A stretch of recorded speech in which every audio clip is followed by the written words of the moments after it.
o nosso entrevistado dessa domingueira de hoje é alguém que eu já mencionei algumas vezes aqui, eu considero a maior referência cultural do país há muitos anos. Há muitos anos. Uma pessoa que junta um enorme conhecimento de folclore e junta algo que é essencial, que é a raiz pernambucana, e mais um multitalento em várias áreas aí, que é Antônio Nóbrega. Muito obrigado aqui por sua presença aqui na domingueira.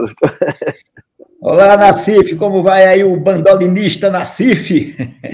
Aguardando acabar a pandemia para poder entrar numa roda de choro, Nóbrega. Roda de choro online não dá certo, não, né? Não dá. Tem delay, como o pessoal fala aí. Exatamente. Muita coisa deu certo no sentido aqui das transmissões, não é? Mas a roda de choro, roda nenhuma dá certo. Não dá não. Ô, Nóbrega, qual o negócio? Como é que vocês estão se virando aí com essa pandemia?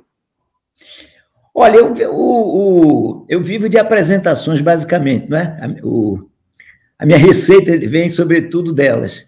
Então, isso diminuiu naturalmente, o brincante nunca representou receita, mas eu consegui, estou mantendo algumas, muito poucas, não é? O fato é que nós, Nassif, você sabe disso, não é? A gente que é ainda do lado de cá, que tem cama, boa cama para dormir, comida para comer, etc., a gente sempre tem que ter uma reservazinha que dá nessas dificuldades para ir superando, não é? Então, o que ocorre é isso, não é? Mas, ao mesmo tempo, eu tenho dado aqui e acolá também algumas palestras, uma coisa que já estava no meu foco de interesses, e isso, somado às apresentações, está dando aí para ir sustentando por esse lado, né? Ora, pulando lá para trás, o tempo que nós éramos felizes e sabíamos, eu queria que você falasse um pouquinho da sua formação cultural, tanto na infância, quais as manifestações com as quais você convivia, até quando você entra na formação de conjuntos e tudo que marcam a história da música pernambucana e brasileira.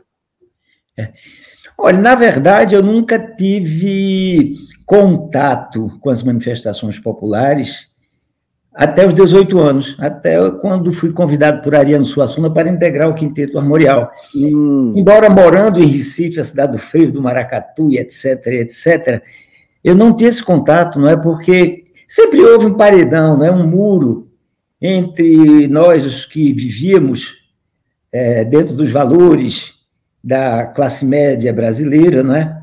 Eu sou um filho de um médico, não era? Meu pai nunca foi rico, não era um médico classe média tipicamente, era um sanitarista, médico sanitarista, mas eu sempre fui uma pessoa que gozei dos privilégios da classe do lado de cá. Estudei no Colégio Marista, estudei no Conservatório Pernambucano de Música. Você foi aluno Marista também? Fui, Marista. Eu fui também, olha, garantimos o céu lá, viu? Porque, ó... Como era? Viva Jesus, Maria e José, né? VJMJ. Meu fim será flor do rosei, adornar os vasos da igreja, o beato champanhar. Exatamente, rapaz. Eu tive muitas aulas mesmo com padres de batina mesmo, né? Eu vi aquele momento em que os padres estavam tirando a batina e já com uma roupa secular, uma roupa laica, e fazia aula de francês e a minha vida era essa, né? Então, quando a Ariane me convida para o Quinteto Armorial, e o Movimento Armorial tinha aquela premissa, né, uma arte brasileira a partir das raízes populares, e aí eu comecei a me interessar por esse universo, e esse interesse também foi no sentido da própria assimilação, da própria impregnação mesmo corporal, física, né, de cantos, de danças, e etc., que vieram, então, se associar ao meu trabalho de artista. Bom, a gente tem uma grande referência do Nordeste, que é o Câmara Cascudo. Quem são outros, e obviamente Suassuna, né? Quem são essas grandes referências culturais que você foi beber lá quando entra no Armorial e começa a se interessar pela cultura pernambucana e nordestina?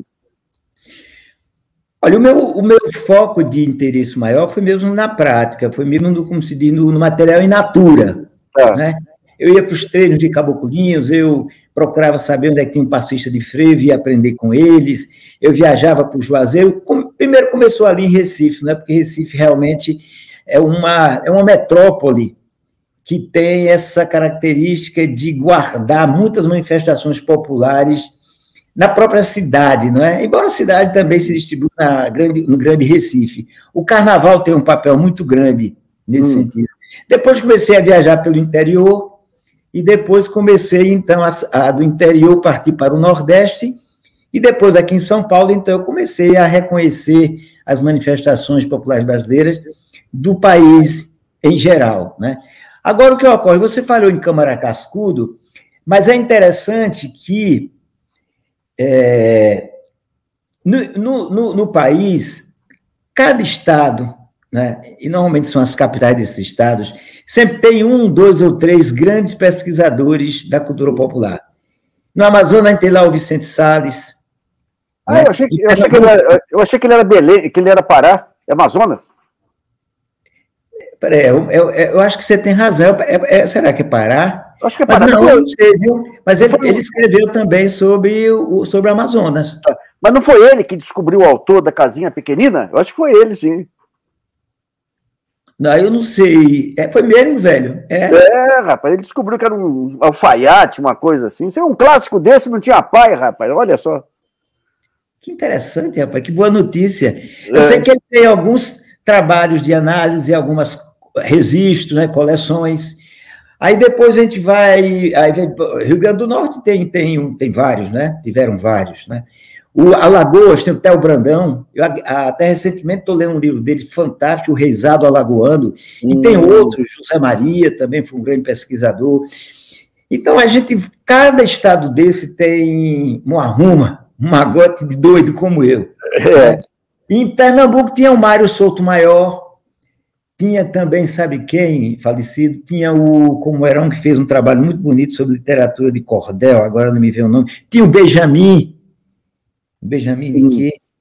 Enfim, tem uma pesquisadora chamada Maria Alice Amorim, atualmente, que é extraordinária.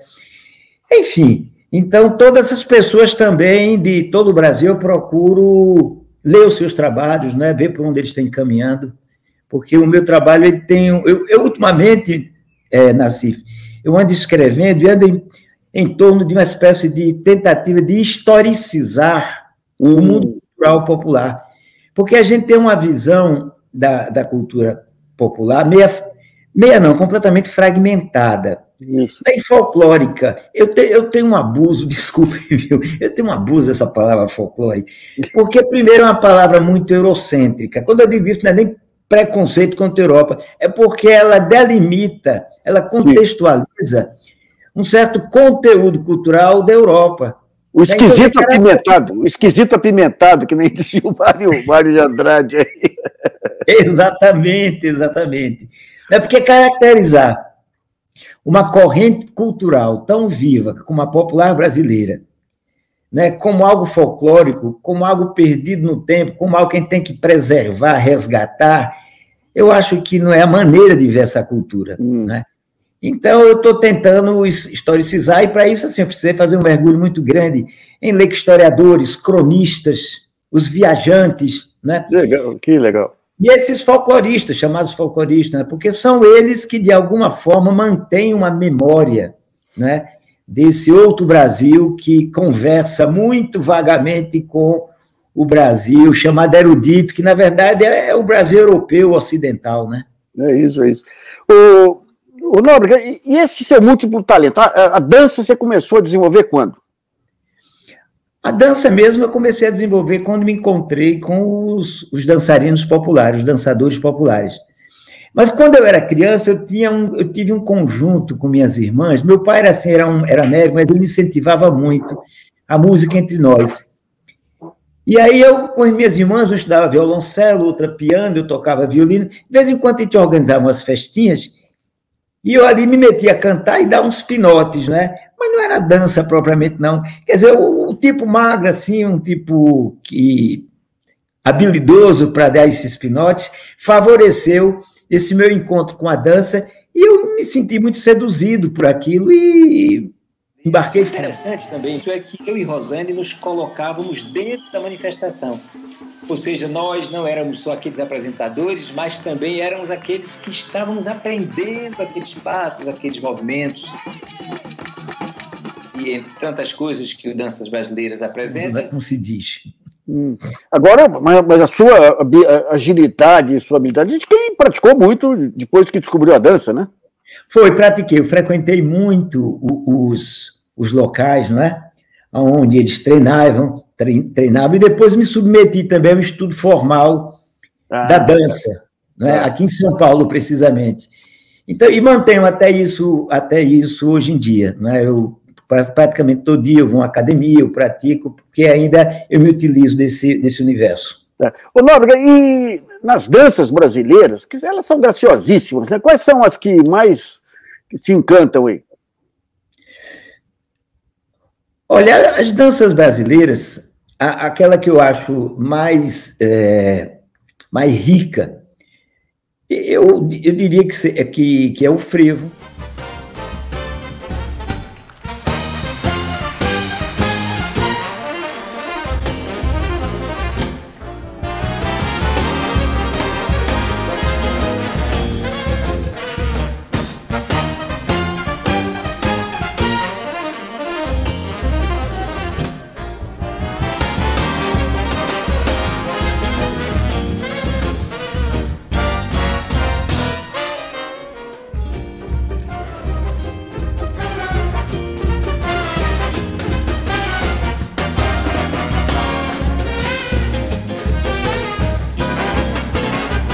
Né? Mas a capoeira, embora não seja precisamente uma dança, mas é um grande caçoar, né, de movimentos, né?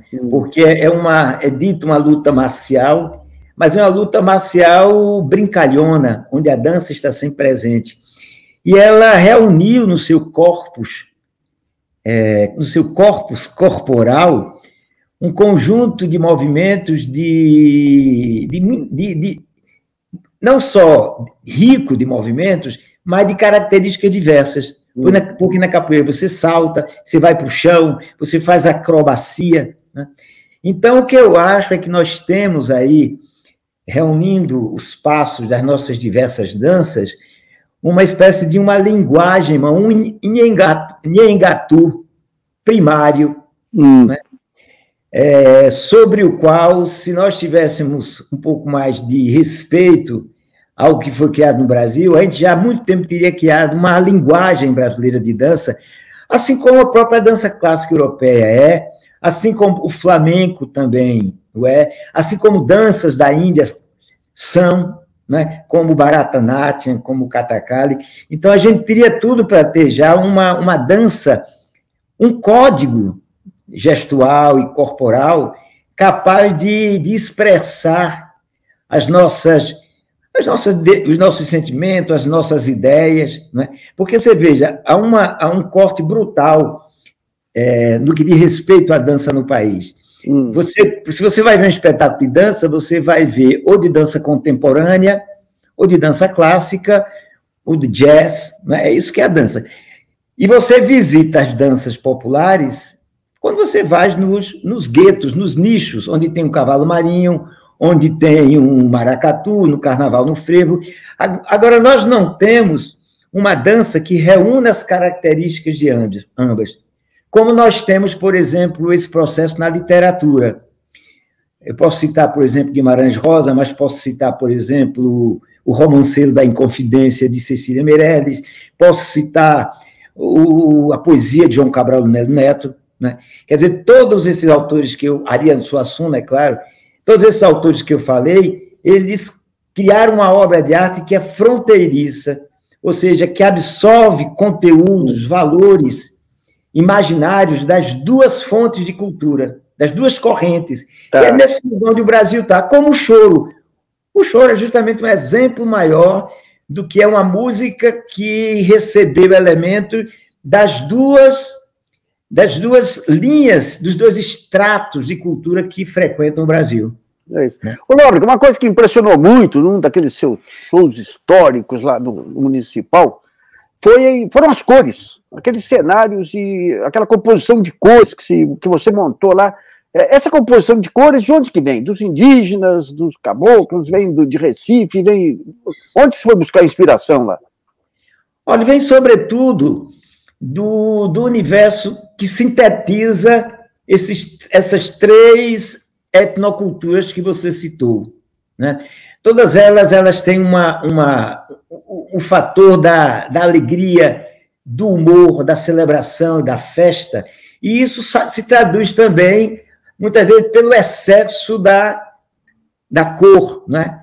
Pelo excesso da impregnação, da coloração festiva. É o que nós temos, por exemplo, se você vê um guerreiro, um reizado, você fica pasmo com aquelas roupas de cetim, de veludo, de seda, não é de seda não, propriamente, cetim, aqueles chapéus que representam templos, né? Parecem templos asiáticos. Então, essa é a maneira que o povo tem de celebrar a vida e que faz, de certa forma, um contraponto à própria pobreza, à aspereza, né? À austeridade da vida que eles enfrentam no seu dia a dia.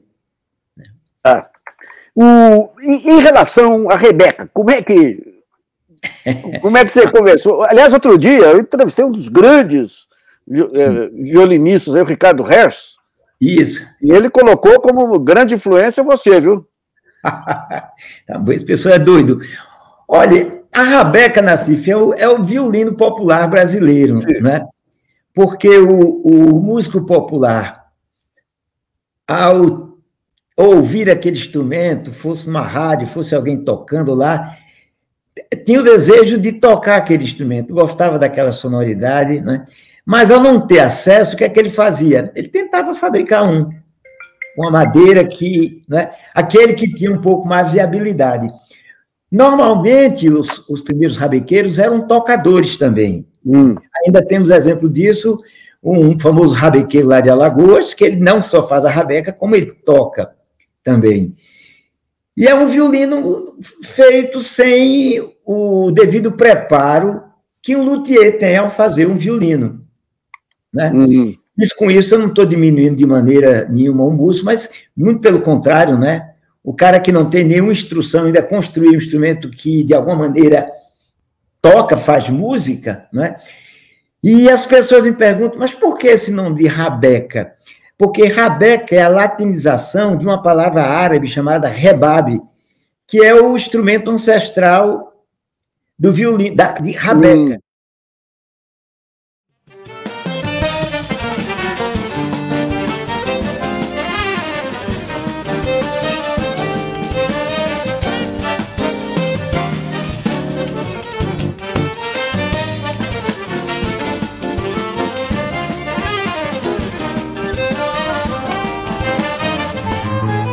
Né? Que é aquele velho instrumento que a gente tem, não sei se você viu nas fotos lá dos mercados lá de Marrocos, os rebabeiros, né? Os tocadores de rebab. Então, esse nome latinizou-se por meio, através da palavra rabeca, e isso ficou em Portugal. Né?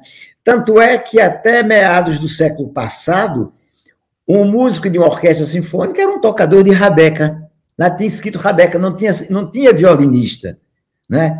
Então, há toda uma derivação e uma compreensão histórica desse fenômeno, que não é o caso da gente conversar aqui, mas, enfim, a razão passa por isso. Se você fosse pegar, digamos, no frevo, quem que são os autores fundamentais aí na formação do frevo?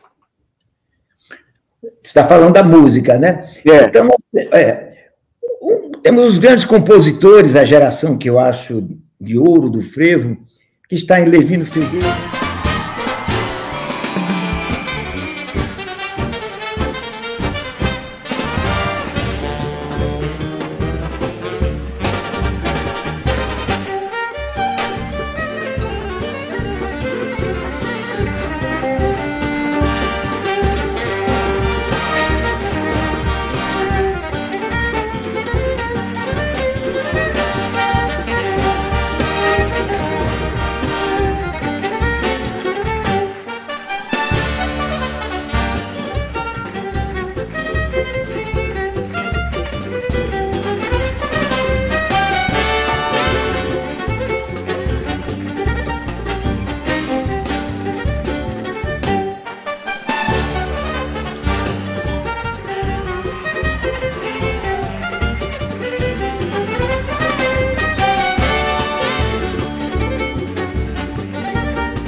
em Lourival Oliveira, em Nelson Ferreira, em Carnera, né?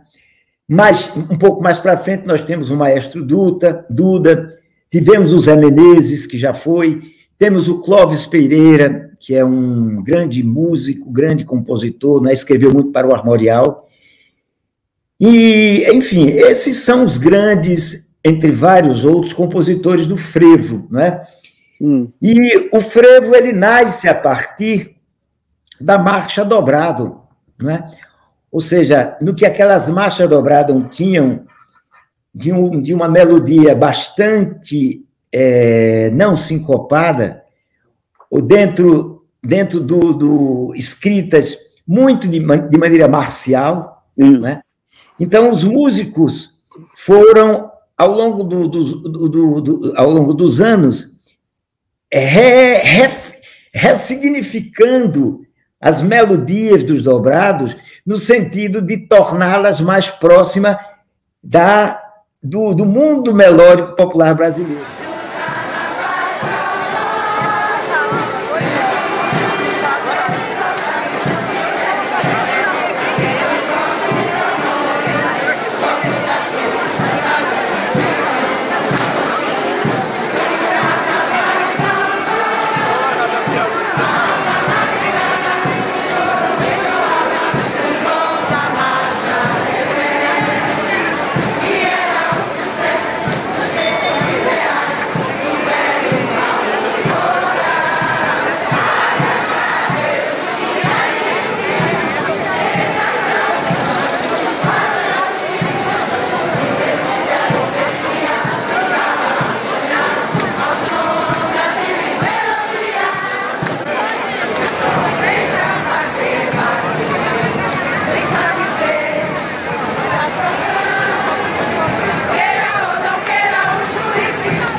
Nessa passagem entrou o machixe, assim como a polca entra no choro e deriva o choro, o machixe teve um papel muito grande também em tornar, na passagem da marcha militar para o frevo. Porque o frevo, você veja, se eu bato aqui, por exemplo, você é músico, se eu bato aqui uma caixa, um tarol no frevo, tum, tac, tac, tac, tac, tac, tum, tac, tac, tac, tac, tum, tac, tac, tac. São 8 coxinhas. Se eu vou acentuar essas mesmas 8 coxinhas no freio, vai dar isso. Tum, tac, tac, tac, tac, tac, tac, tac,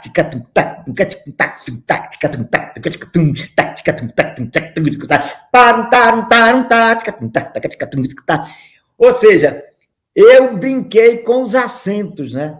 Na verdade, o que eu mexi, eu saí da acentuação tônica para colocar uns acentos em cima. Então, mas, Nóbrega, aí você pega o tema que é da minha predileção, que é essa influência do dobrado, inclusive no choro. O choro tem pontos relevantes da música de Nova Orleans com a música do Nazaré aqui.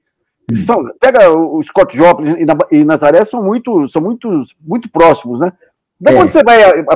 Me parece que o professor do Nazaré foi um sujeito de Nova Orleans, que saiu de lá, bebeu em Cuba é central também, e veio para o Rio.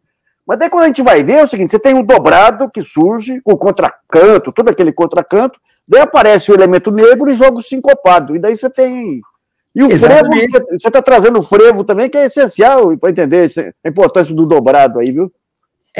Então, o grande elemento que veio redispor, refigurar, ressignificar a música ocidental foi o ritmo que a gente chama de sincopado, não é? Até os estudiosos dizem que esse não é um nome muito apropriado, mas é o que nós temos. É o que temos. Esse é o que nós temos, de qualquer forma, a gente se faz compreender com esse termo sincopado, né? Mas é isso que ocorreu, né? O baião é a mesma coisa, tum, tum, tum, tum, tum, tum, tum, tum, né? Então, sem essa acentuação no ar, sem essa... Porque tem aquele trabalho do Sandrone, né? Feitiço Decente, que você já deve ter lido, e ele fala, então, na questão que a música ocidental ela é muito divisiva, né? Quer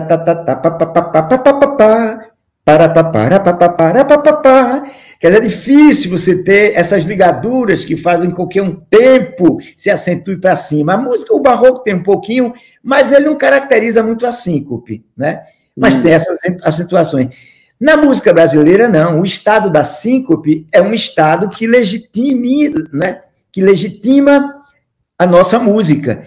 Então, tudo está presente, porque isso faz parte do seu DNA, né? Você vai encontrar no samba, você vai encontrar no barroco. É o que você falou mesmo. Você pega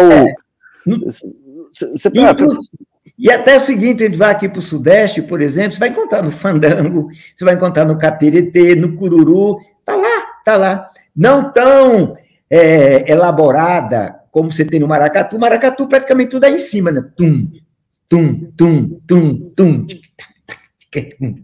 tum, tum, tum, tum, tum. Parece que está o tempo saindo do chão, o tempo todo, né? Mas você está presente nessas formas que eu falei mesmo aqui do Sudeste. O Nóbrega, voltando para o Armorial, como é que era a composição? Quem eram os seus companheiros lá no Armorial? Eu fiquei toncho aqui também. Bem, eu tinha... O Madureira era o coordenador do grupo, é um grande músico, a maioria das canções, das obras instrumentais foram dele. Eu tinha um tocador de violão, nós tínhamos, né, no grupo um tocador de violão, que era o Adilson Eulário, tínhamos um flautista, tínhamos um tocador de marimbau, que é uma espécie de um birimbau tocado verticalmente, horizontalmente, e eu tocava, então, violino e conciliava, então, com a rabeca. Então, essa era a formação do grupo, né? E a Ariana era uma pessoa que sempre nos acompanhava nos concertos, aqui e acolá contando uma história, falando daquela canção, por onde é que ela se movia, qual o contexto dela. Então, essa era a função de Ariano no grupo. Quer dizer, além de composições próprias, vocês também tinham composições históricas aí, né? Tínhamos. O Guerra Peixe. O Guerra Peixe escreveu. Grande Guerra Peixe.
O Capiba também. O Capiba escreveu. Pô, pegaram os maiores aí, rapaz. Pelo menos os da região, né? Quer dizer, os que tinham uma ligação com a música nordestina, né? E entre nós, Madureira eu escrevi também para o grupo, não com a exuberância ou com volume, com a quantidade com a qual escreveu Madureira, mas um outro músico também, um flautista, é Gídio Vieira, Gildo Vieira, também escreveu para o grupo. Na verdade, foram 4 chamados LPs, não é? Então, o que não é pouco, né? De qualquer forma, né? Boa, muito. Mas muito. Para os admiradores era pouco, mas... Agora, como é que era a formação que você falou mesmo? Era uma viola dedilhada, um violão, uma flauta, um instrumento de arco, violino e esse marimbau. E nós, aqui e acolá, também, de vez em quando, executávamos uma percussãozinha, mas uma percussão básica, né? Porque não éramos percussionistas mesmo. Mas você sabe que todo músico brasileiro tem um lado dele ali que frequenta a percussão, né? Eu toco um pouquinho pandeiro, um ganzá, etc. E a gente sempre que a música solicitava, a gente incorporava essa percussão. Mas com essa formação, então, o Guerra, Peixe e o Capiba fizeram arranjos exclusivos. Exclusivos para essa. Se você olhar direitinho, é uma espécie de conjunto de câmara brasileiro, como o choro também, não é? Sim. É o equivalente do quarteto de cordas, porque hoje a gente vê um quarteto de cordas, vê aqueles músicos, às vezes vestem até fraques, né? Aquele grupo todo arrumadinho, obras muito bem ensaiadas ali, mas se a gente pensa que há 400, 500 anos atrás, quando estava se formando o quarteto de cordas, era a mesma coisa, tocavam assim, faziam rodas de música como fazem uma roda de choro, como, né? Então, eu acho que é uma pena no Brasil a gente não ter grupos de choro, de música mesmo de câmara brasileira, tocando todo dia nas rádios, na televisão, a gente não escuta, né? Parece música para aficionados, mas é uma música que o povo sabe escutar, tem condições de escutar, e também as classes de maior compreensão e de maior sofisticação de escuta também têm capacidade de... Né? É por isso que aqui em São Paulo eu só ouço a Rádio USP, rapaz. Como é? Aqui em São Paulo, minha rádio preferida é a Rádio USP, que faz essa miscelânea. É praticamente a única que toca, né? São poucas as que tocam. É a única que toca. Né? E não é uma música que está parada no tempo, né? Que tem grandes compositores, grandes músicos, né? Viva. Talvez ele nunca tenha tido uma safra tão boa de músicos, né? Você vê o bandolim, tem aí grandes músicos, né? Os violão 7 cordas também aí, dando o ar da graça, flautistas. Né? O Nóbrega, até uns 20 anos atrás, eu me vangloriava de conhecer todo o talento que surgia. Daí perdi o rumo, porque essa molecada que está vindo aí é demais. Exatamente, não é? E compondo. Sim. Não é? Então, velho, é uma pena. E você com a composição, como é que você se vira com a composição? Olha, eu sou um compositor praticamente de canção, né? Eu vim me dedicar mais ao cancionetismo, né? E eu tenho a sorte de ter bons parceiros, né? Eu sou tanto letrista como músico, mas eu me sinto mais à vontade como músico, melodista, né? E tenho sempre me aproximado muito das modalidades poéticas populares. Eu tenho dado até curso no Brincante, um curso chamado Na Rima, onde eu tenho passado justamente esses conhecimentos que eu fui adquirindo ao longo dos anos, né? Estudando e, ao mesmo tempo, praticando de modalidades como a cestilha, como a carretilha, como o quadrão, como o martelo agalopado, como o galope à beira-mar, enfim, é um universo muito, muito grande, né? Rapaz, eu tenho tido uma adesão. Você veja, esse último curso que eu estou dando por online, eu estou com 70 alunos. Que maravilha!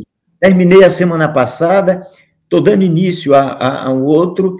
Então, eu noto, assim, que as pessoas se dispõem muito, porque é um curso prático também.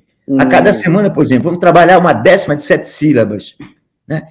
Aí eu passo, explico direitinho como explico a teoria, como é que nasce, né? Contextualizo em todos os sentidos, e o pessoal vai para casa e se exercita, e eu tenho encontrado coisas muito, muito interessantes mesmo, né? Tanto é que esse meu último curso, até a universidade lá do Ceará, se prontificou a fazer um e-book com o trabalho dos alunos. Que legal, que legal. Mas... Mauro, deixa eu só te passar uma dica que eu recebi outro dia. Está sendo organizado o acervo do Jacó, e tem muita coisa do Nordeste. O Jacó era um pesquisador fantástico, e tem muita coisa do Nordeste que ele ia para lá, pegava os cantadores tudo e gravava, sabe? Então você tem a gravação original lá, mas bem interessante, viu? É mesmo, rapaz? O Jacó é inacreditável, rapaz. Esse acervo dele é o Pratinha, no Rio, que está organizando na fundação lá do Jacó. Ele tem desde, todos os LPs que ele gostava também, entra desde Django Reinhardt, mas ele faz um trabalho de levantamento do folclore lá no Nordeste, é muito interessante mesmo, viu? Olha, é interessante porque quando o Jacó morreu, você não vai acreditar, eu fui ao Rio muito próximo do falecimento dele, e aí eu fui no Museu da Imagem e do Som, e eu queria algumas obras do Jacó, que estava lá. Você sabia que eles me deram o original de Vibrações? E eu saí com o original de Vibrações para tirar xerox na esquina e depois devolvi. Olha só, rapaz. E eu tenho isso comigo, Nassif. Eu vou copiar para você, vou fotografar e vou mandar para você. O primeiro contato com o Jacó a gente nunca esquece, rapaz. Pois é, velho, a caligrafia musical dele em Vibrações. Você sabe que eu devia ter meus 16 anos, a gente foi lá numa represa lá fora da cidade para nadar e voltamos a pé. E eu tomei muito sol, rapaz. Cheguei em casa, deu febre, fui deitar, não conseguia dormir, daí voltei para a sala, liguei a televisão e estava passando um programa. Eu não lembro se era aquele programa do Caetano e do Gil na Excelsior. Eu sei que chegou o Jacó e tocou Lamentos. Eita. Eu ouvi aquilo e falei, eu morri, não estou sabendo aquilo. Rapaz, aquilo, né?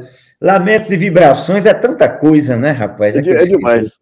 Agora, você, quando você... antes de voltar na sua carreira, deixa eu perguntar, para mim, um cara fantástico de Recife, que ficou bem esquecido aí, pelo menos por aqui, que é o poeta Carlos Pena.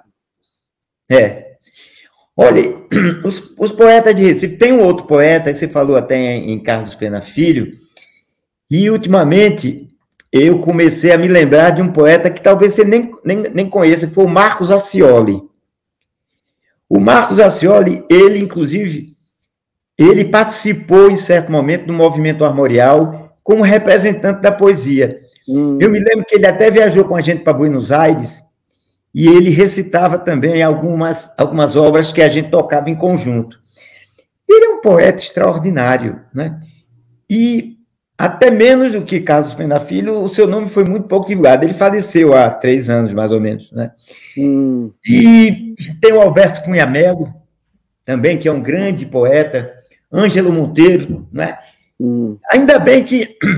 Fiquei um pouco rouco aqui. Ainda bem que nós temos uma grande poetisa, que é a Cida Pedrosa, que acaba de ganhar o Prêmio Jabuti, né? Não sei se você soube.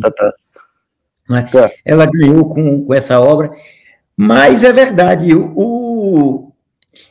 aliás, a poesia, Nassif, a poesia, ela não está chegando muito para a gente, né? A chamada poesia erudita, a poesia que a gente cultivava através de Carlos Drummond, Manuel Bandeira, né? Cecília Meirelles, João Cabral. Ficamos órfãos dessa vertente de poesia. Que é que a gente lê como poeta? Não é desfazendo os poetas modernos, não, mas a poesia ficou meio excessivamente cerebral, né? Parece que perdeu um pouco a oralidade. Né? A praga de 2 caras que eu admiro muito aí, mas que fizeram um estrago. A tal da poesia concreta atrapalhou muito aí também, viu, rapaz? Os irmãos Campos aí deram sua contribuição também, viu? É interessante, não é? Agora você viaja, você vai para o Nordeste, aí você vai para um certame de poesia. Você vai, eles chamam congresso, e vai para uma cantoria, onde as pessoas saem de casa para escutar poesia e para vibrar com aquilo. Que legal. Para torcer pelo verso bonito, quando o verso bonito é dito, é improvisado, a plateia se levanta. Ou seja, é um código que é entendido pela população e que a população responde quando esse código de poesia é bem feito, é bem construído, né? O que é que veio ocupar o lugar da poesia que a gente escutava um pouco através desses poetas que eu falei? É o rap, é o slam, né? Que tem a sua função, mas, como eu digo sempre, é uma pena a gente também não ter a nossa poesia dos cantadores, dos nossos emboladores, também no chamado mainstream. Tem razão. Né? Uma poesia tão viva, tão oral, né? E isso tudo por conta sempre desse descrédito com o qual foi visto a cultura do homem pobre, do homem negro, né? Do homem da periferia brasileira. Não, porque é por isso que a salvação do país-nação tá lá em cima, viu? Está lá na região de vocês aí. Aqui em casa nós decidimos, se tiver se o Nordeste se desvencilhar do Brasil, a gente muda para lá, viu? O Nordeste, ele tá, eu acho que como conceito de nação, de país, de volta, tanto a política do Nordeste como um todo aí, como essa ligação visceral com a cultura, eu acho que a próxima etapa do Brasil é a vez do Nordeste mesmo, viu? E interessante que São Paulo, quando eu falo São Paulo, assim, quer dizer, a intelectualidade, o corpus de pensamento, a universidade, não entende isso, né? E não entende que esse fator não é porque o nordestino é particularmente melhor do que qualquer outro brasileiro, não. Não entende que isso se deve a um fato muito simples. A máquina econômica começa lá e, consequentemente, a máquina cultural também. Começa mais cedo. Era o quê? Era maior contingente de mão de obra, era maior contingente de bantus, era maior número de índios preados, era maior número de portugueses, sobretudo das classes populares, das classes subalternas portuguesas, né? Então, isso começa, os terreiros, as senzalas começam a fabricar esse caldo de cultura que, naturalmente, ia amadurecer mais cedo que em qualquer outra região. Boa. Né? Inclusive, o seguinte, os ciclos econômicos no Brasil, eles foram sazonais. Quer dizer, quando o segundo ciclo, o da mineração, é instaurado, a gente já tinha 150 anos à frente de cultura lá, né? E quer dizer, os escravizados, eles não ficavam de mão abanando lá porque não tinha serviço. O que é que eles faziam? Eram mandados para outras regiões. E eles levavam a sua cultura também. E já eu entro num outro lugar muito importante, que a gente não foi capaz de ver, os historiadores, é que a gente tem uma unidade cultural que subjaz a uma diversidade cultural. O brasileiro gosta muito dessa história de ser, não, o país é um país diverso, diversidade cultural, tal. Somos um país diverso, sim, mas temos uma diversidade cultural dentro de uma unidade cultural. Isso não é apequenar essa diversidade, não. Você veja, carimbó, tambor de crioula, coco de zambê, batuque paulista, coco. Rapaz, é tudo a mesma família. Tudo são tambores batidos com as mãos, quadrinhas improvisadas, ritmo sincopado, umbigada. Por quê? Porque os bantos estão na base de tudo isso. Era a África Central, que no período maior da colonização foi responsável pelo tráfico negreiro, né? Então, isso deu que esse plasma que, juntando, inclusive, com quais eram os índios que estavam na costa no Brasil durante os 150 primeiros 200 anos? Família Tupi. Né? Então, quer dizer, o caldo brasileiro deu essa unidade primária, que depois vieram se receber outras contribuições. Né? Entendi. E isso se manteve. E essa unidade é tão forte que é a unidade que faz o sincopado do choro, da capoeira, do samba, do baião. Quem é que não vê que isso é tudo coisa irmã? Fantástico. Os bantus, a origem deles é de qual país atual da África? Angola e Moçambique. Moçambique e do Congo. Entendeu? Quer dizer, Moçambique, lá no lado do Índico, na parte mais oriental da África, que só veio no final da escravatura, quando o tráfico já estava acabando. Né? Então, o grande abastecimento, a palavra abastecimento é péssima, mas é que o grande tráfico mesmo foi feito a partir de Angola e do Baixo Congo. O Rio Congo separava ali, né? Aquela margem ali, né? E aquelas tribos todas eram de bantus, principalmente através das línguas. O Kibundo, o Kikongo, o Umbando, são todos dialetos bantus. Né? É por isso que os tambores de Minas são tão similares aos tambores do Maranhão. Exatamente. O samba rural de São Paulo, Minas, é similar. Essa mesma origem. Boa. Exatamente. As diferenças existem, mas são diferenças que elas não são fundamentais. São diferenças que caracterizam, inclusive, o que a gente chama de diversidade. Trazem cores locais. Fantástico. Por isso, eu sou um apaixonado pelo sincopado. Daí você pega Jackson do pandeiro, você pega... De repente, o sincopado no frevo, de repente, você pega o sincopado no samba. Todos são da mesma família, é isso. A explicação é essa. Fantástico. Exato. E depois é o seguinte: você pega o choro, o próprio choro. Forró e limoeiro.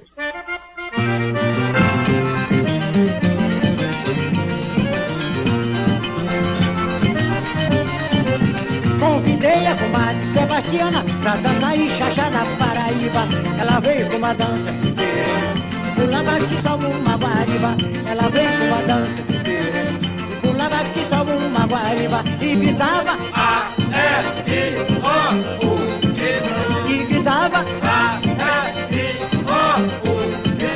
Já cansada no meio da brincadeira e dançando fora do compasso, segurei Sebastiana pelo braço e gritei: não faça sujeira. O chá disse que estou na cabieira. Sebastiana não deu mais fracasso, mas gritava A-R-I-O-U. E gritava A-R-I-O-U. Vá, compadre!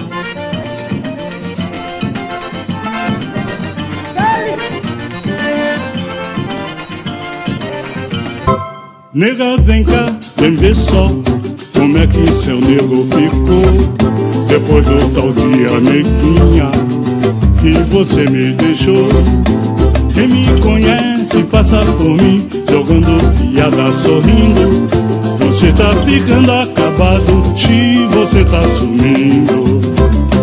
Nega, vem cá, vem ver só como é que seu nego ficou depois do tal dia, neguinha, que você me deixou. Quem me conhece passa por mim, jogando piada, sorrindo. Você tá ficando acabado, se você tá sumindo. Você foi embora criança, minha alma ficou quase louca. Não tiro você da lembrança, não tiro seu nome da boca. O choro, rapaz, você vai para uma cidadezinha lá do interior Perdão, você vai para o interior de São Paulo, você vai encontrar grupo de choros. E eu estava conversando com o Marco César dizendo o seguinte, o choro pernambucano, que às vezes falam, quais são as diferenças dos choros no Brasil? O choro pernambucano, ele tem uma certa ascendência do baião. A gente tem formas melódicas no choro pernambucano, desculpe, muito próximas do baião. Por que essas melodias? Porque o baião está muito presente lá, né? Você vê o seguinte, o Jacó, ele tem dois choros que ele toca. O Jacó toca Luzia no frevo. Não sei se você se lembra como tá lembrado? Luzia no frevo.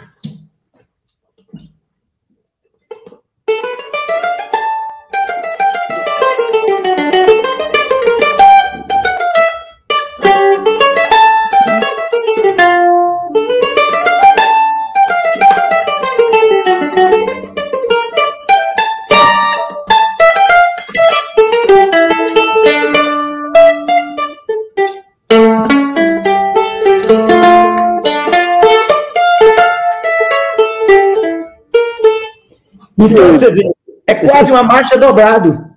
Esse bandolim, quem é o luthier? Rapaz, esse bandolim, velho, é do Souto, cara. Nossa senhora. É um muito bom bandolim. Bom. Um chute.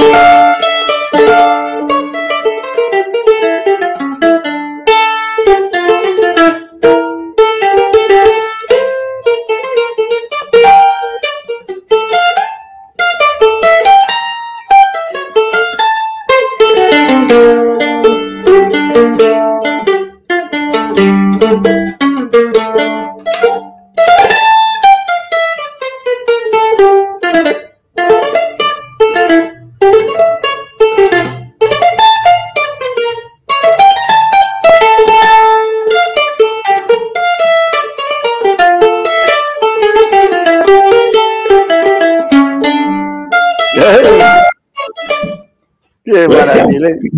Esse é um frevo chamado Lágrimas de um Folião, de Levino Ferreira. Do Levino também. O Rossini ele marcou muito, ele trouxe o frevo, mas ele também foi um grande compositor de frevo ou era mais esse frevo chorado?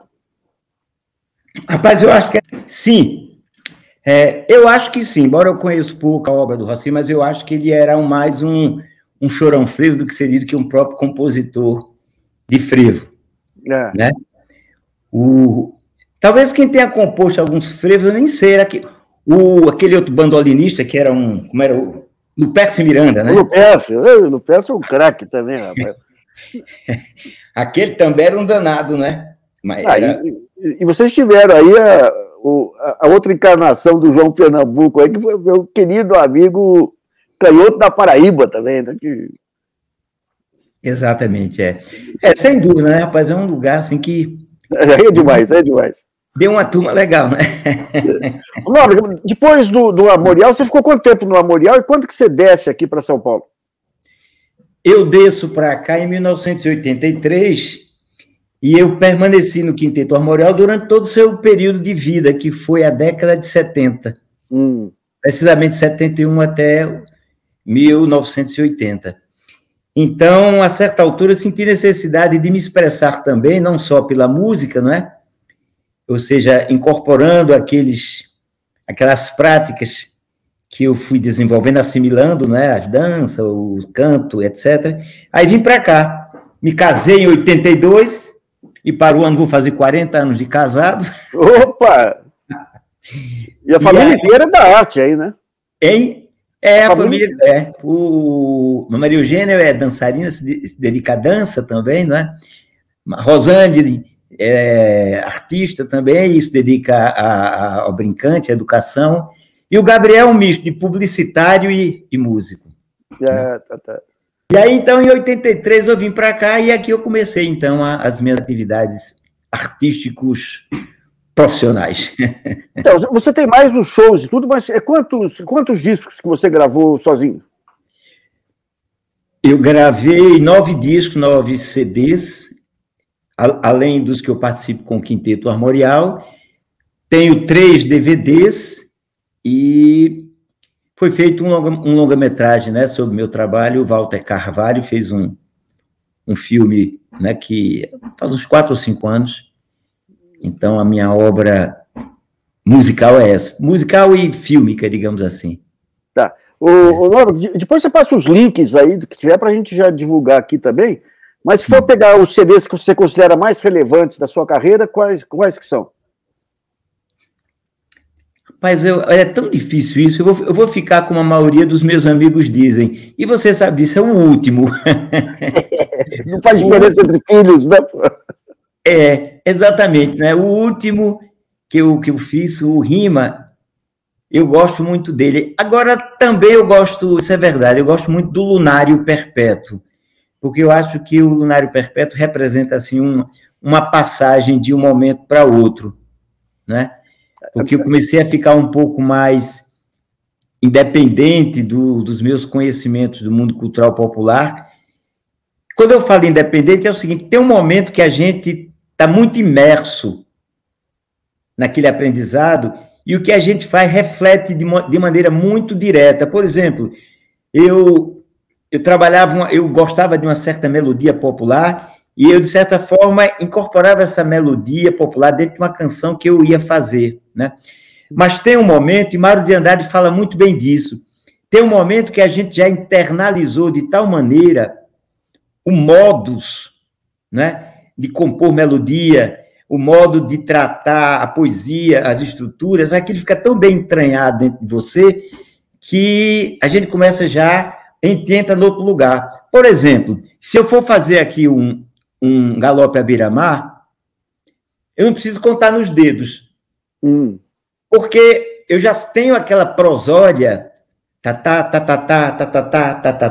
nasci no sertão desfrutando as virtudes dos tempos de inverno, fartura e bonança. Depois, né, quer dizer, a gente começa também a melodizar, quer ver uma prosódia dessa, Parirarararararirarará, torerideiro, dodeiro, dodô. Tororé, tariró, tororé, tororé, dididó, dorodé, dididô, poré, piriró, pororé, dirirô. Então, isso começou a ficar... Quer dizer, agora é muito chão, né? É escutando, é convivendo, é trabalhando, e a gente vai incorporando isso. E quando a gente incorpora, aí a gente fica mais livre, porque a gente consegue apresentar, enviar aquilo que a gente gostaria, mas sem ter o esforço, porque aquilo já vai mais naturalmente. Tá. Entre todos os gêneros, eu lembro um show que eu assisti seu no Tuca, que você terminou com uma ciranda. A ciranda é a coisa mais afetuosa, mais... Dá vontade de sair abraçando todo mundo lá, né? A ciranda é um gênero fantástico, né, Rafa? A ciranda terminou sendo quase que um lugar comum, não é, dos meus espetáculos, porque as pessoas começaram, depois de 1, 2, 3, 4 espetáculos terminando com ciranda, as pessoas dizem, não, e a ciranda? Não terminou ainda não, está faltando a ciranda. E a ciranda tem essa característica porque ela é uma dança que, ao mesmo tempo, não cobra muito esforço, né? Tem uma cadência leve, bonita, ela tem esse fator assim, de confraternização, né? O próprio desenho da roda, né? Tem um ritmo gostoso também, e sempre também tem melodias fáceis da gente assimilar, né? Então, por tudo isso, a ciranda é uma dança, é uma manifestação muito brasileira, muito nossa, né? E muito rica nesses sentidos. Ô, Nóbrega, a gente está num momento de destruição da autoestima nacional, dos valores nacionais, das instituições nacionais. Qual que você vê o papel da arte aí para a reconstrução nacional? Olha, eu tenho refletido muito sobre isso, né? E até refletido, por exemplo, por que a gente, com tanta coisa bonita, por exemplo, a canção popular brasileira é tida como um dos grandes monumentos da cultura brasileira, né? E, no entanto, ela não foi suficiente para criar anticorpos culturais nas pessoas, na cabeça, no entendimento, para obstar um barbarismo intelectual tão forte como a gente vive, né? A gente tem um território cultural muito rico, e por que ele não conseguiu ser um pouco um antiviral, um obstáculo para que a gente fosse um pouco mais sagaz e não permitisse isso que ocorreu, né? Então, eu acho que requer que a gente também repense a cultura. Às vezes eu fico pensando o seguinte, que a cultura que eu faço, a cultura que nós fazemos, ela circula muito dentro de uma mesma redoma. Quer dizer, quem é que escuta as canções de Gil, quem é que escuta as canções de Caetano, de Chico, quem é que paga aqueles ingressos que pagamos todos nós para assistir os nossos shows? O povo foi sempre deixado à deriva. Quer dizer, o povo não só não acessava fisicamente, como não acessava intelectualmente, né? As rádios, em contrapartida, na hora de colocar alguma coisa que fosse mais do falar do povo, por exemplo, os próprios sambas do Nelson Cavaquinho, Cartola, todo esse pessoal que é medianeiro, né? Isso nunca também, o povo nunca recebeu o brasileiro, né? A música dos cantadores, por exemplo, que os cantadores também têm versos muito contundentes em relação às coisas que ocorrem. Isso não circula, né? Então, eu acho que é uma área que a gente tem de repensar. Eu acho que o mundo cultural popular brasileiro, ele traz aqueles elementos que poderiam ser medianeiros. Vou dar um exemplo, por exemplo. Se você pega uma estrutura de um galope à beira-mar, e nós, como compositores, que temos ideias elaboradas, que pensamos no Brasil, pensamos naquilo, se nós nos utilizássemos dessas estruturas, nós seríamos muito mais facilmente reconhecidos pelo povão. Porque, quer dizer, havia um elemento de ligação. Mas quando você pega certas letras, a construção melódica, muito moderna. Quer dizer, o povo nem chega perto. Aí o que é que o povo faz? Vai escutar as besteiras lá, porque, quer dizer, é por ali que o entendimento dele caminha. É gozado, o que você está falando aí é algo que tem sido muito dito no campo político, da organização, né? Maneira como se perdeu, as igrejas evangélicas avançaram com um discurso muito mais próximo do dia a dia, vale para a cultura do mesmo jeito. Exatamente. Você tem que voltar, recuperar o povo. Tem que recuperar de alguma forma, né? A própria intelectualidade universitária, eu acompanho, por exemplo, os circuitos, os ciclos de cultura. Velho, nós estamos falando para nós mesmos. Nós falamos para nós mesmos, a gente precisa sair desse ciclo, né? E esse, Nassif, é um dos objetivos que eu e Rosane temos muito com o Instituto Brincante, né? Tanto é que a gente vai realizar nesse mês de julho o que a gente chama de Fazer Pensar Brasil, que é trazer um pouco essa discussão de como é que a universidade, como é que os centros acadêmicos do Pensamento Brasil podem sair do seu altar, né, e entender um pouco esse lado e trazer isso para a prática da escola acadêmica. Por exemplo, você acredita que Leandro Gomes de Barro, criador da literatura de cordel, todas essas modalidades de poesia, isso não entra num curso de letras da universidade? Que coisa. Nem a cultura, nem a história da África não entra. A história da África agora está começando a entrar. Depois mas quiseram tirar de novo. Assim, bem, esse governo aí não deve nem considerar, porque aí, quer dizer, a característica maior do governo Bolsonaro é o seguinte: onde há inteligência, ele destrói. Onde há qualquer coisa que é saudável, ele torna insalubre. Então, mas assim, de um 100% absurdo. Onde há inteligência, ele mata. Então, não dá nem para a gente pensar. A gente já viu que o cara não tem porta de acesso. Os ouvidos são fechados, o olfato não existe, o olhar é vesgo, né? Então, nós temos de pensar no Brasil mais para frente. Eu acho que essas conversas que nós estamos tendo aqui não é para mudar esse cara. Esse cara só muda, eu acho, quando nós formos para a rua, ou se essa CPI não der com os burros na água. Ou então, em 22, ele conseguir tirá-lo daí. Porque acreditar que esse cara vai ter alguma sensação, trazer alguma coisa de saudável, não existe. É um sociopata mesmo. Nóbrega, muito obrigado por sua entrevista aqui, por sua aula de cultura, de história e tudo. E vamos manter contato aí, viu? Tá bom. Pois tá bom. Espero aí que não tenha falado muita besteira, né? Faltaram uns versos feceninos aí do Odegino, mas valeu. Tá bom? Tá bom, amigo velho. Um grande abraço para você. Obrigado, viu? Um grande abraço para você aí. Tá bom, então. Valeu.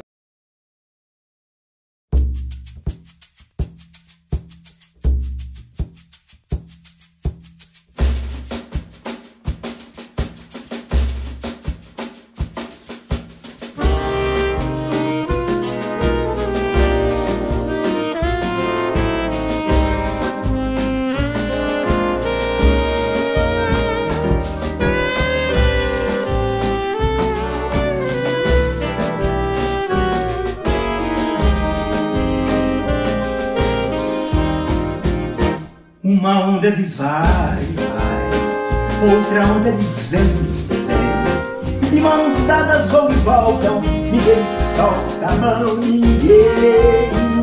Uma onda diz vai, vai, outra onda diz vem, vem. De mãos dadas vão e voltam, ninguém solta a mão, ninguém. Nossa ciranda da maré, o movimento. Em tempos de isolamento, a ciranda vai rodar E vai fazer entre nós mais uma ponte, alargando o horizonte, dos sertões até o mar. demos as mãos nesta roda virtual.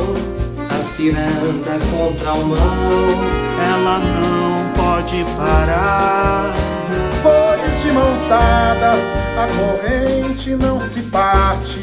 Contra o ódio da arte, nossa voz não vão calar.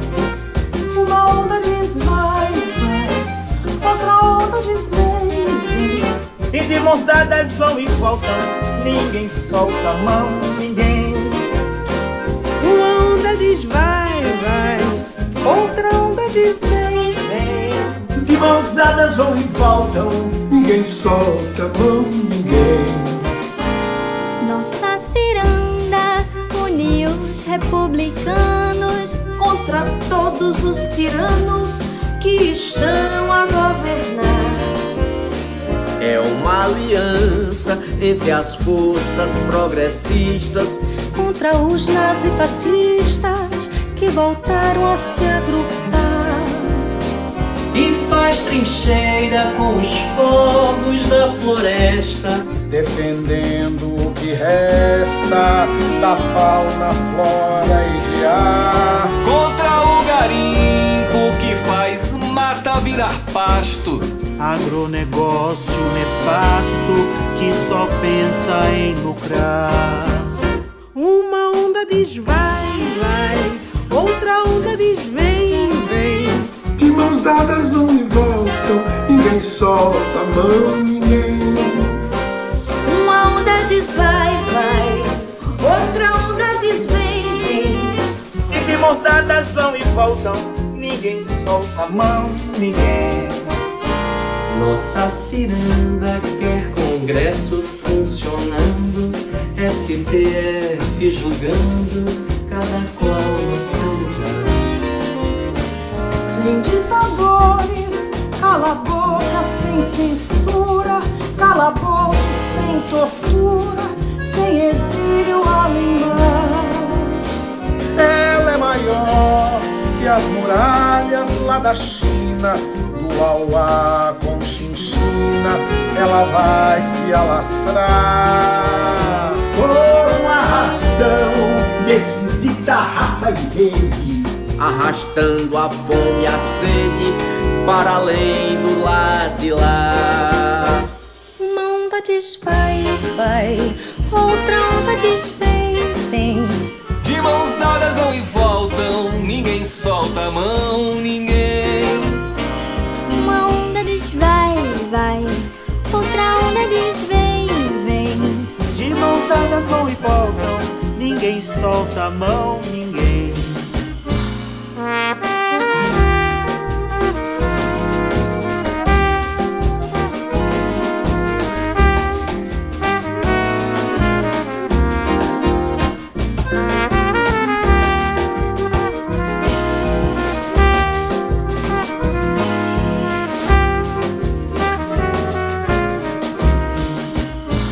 Nossa ciranda faz a onda, faz um laço e no mundo dá um abraço e abraçada vai lutar contra o racismo, flagelo da humanidade, pela luz, fraternidade, pelo mundo vai rodar.